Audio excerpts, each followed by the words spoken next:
દર્શક મિત્રો, આપ જોઈ રહ્યા છો વર્ધમાન 24 ન્યૂઝ.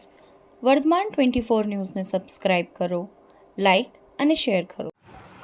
લખતર ન્યાય કોર્ટ દ્વારા વણા રોડ ઉપર થયેલ અકસ્માત કેસમાં જુદી જુદી કલમો નીચે 3 વર્ષની સાદી કેદ અને 30,000નો દંડ ફટકારાયો.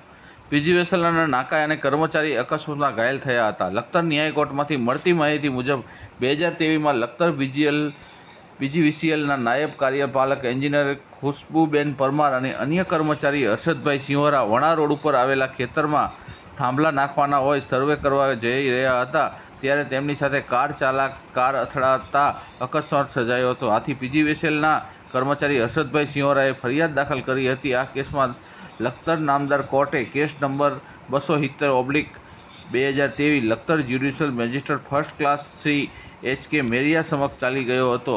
આ કેસમાં ફરિયાદી પક્ષે સરકારી વકીલ સુધાબેન રામીએ ધારદાર દલીલ કરતા મેજિસ્ટ્રેટ સાહેબ દ્વારા સરકારી વકીલની દલીલને ગ્રાહ્ય રાખી આરોપી મેહુલકુમાર રમેશભાઈ સત્તાપરાને IPSL કલમ નંબર 279 અંતર્ગત 6 માસની સાદી કેદ, IPC કલમ નંબર 307 અંતર્ગત 6 માસની સાદી કેદ, IPSL કલમ નંબર 338 અંતર્ગત 2 વર્ષની સાદી કેદ, ટોટલ 3 વર્ષની સાદી કેદ, ઈજા પામનાર ફરિયાદીને ₹15,000 લેખે ટોટલ 30,000 ચૂકવવાનો ચુકાદો આપતા લખતર તાલુકામાં અકસ્માત કરતા વાહન ચાલકોમાં ફફડાટ ફેલાઈ જવા પામ્યો છે. રિપોર્ટર વિજય જોશી, લખતર, વર્ધમાન ન્યૂઝ.